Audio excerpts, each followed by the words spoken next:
Well, this project came about as a result of two things merging.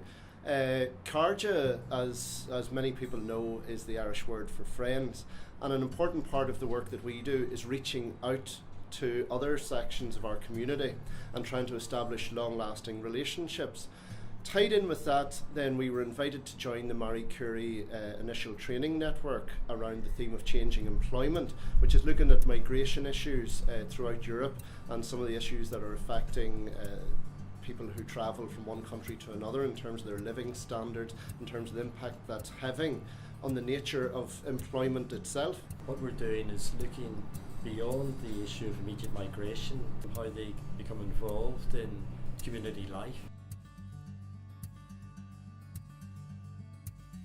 I'm working right now as a part of the Marie Curie network called ChangingEmployment, and as a part of this network, we look at the inclusion and exclusion of migrants who came to the UK to work.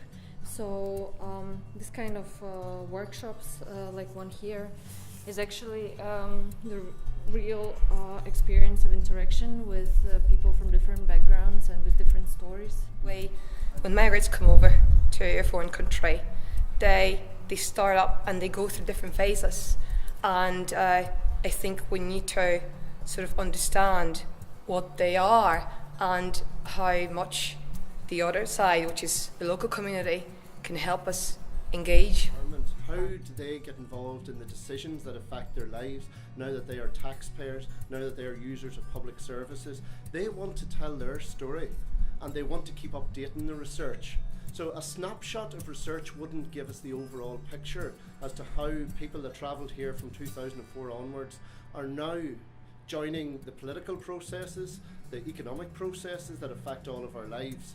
And they want to tell their story, and we're very keen to record that story.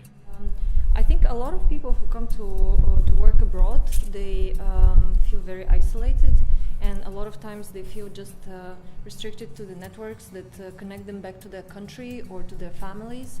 But I think it's very important to exchange experience among ourselves, because a lot of difficulties that people face here, they think that they're the only ones or there's something wrong with them, but it's actually a part of a larger structural problem. So when you start meeting people and when you start speaking up about your experiences, you realize that the solutions are already there, you just maybe need to reach out.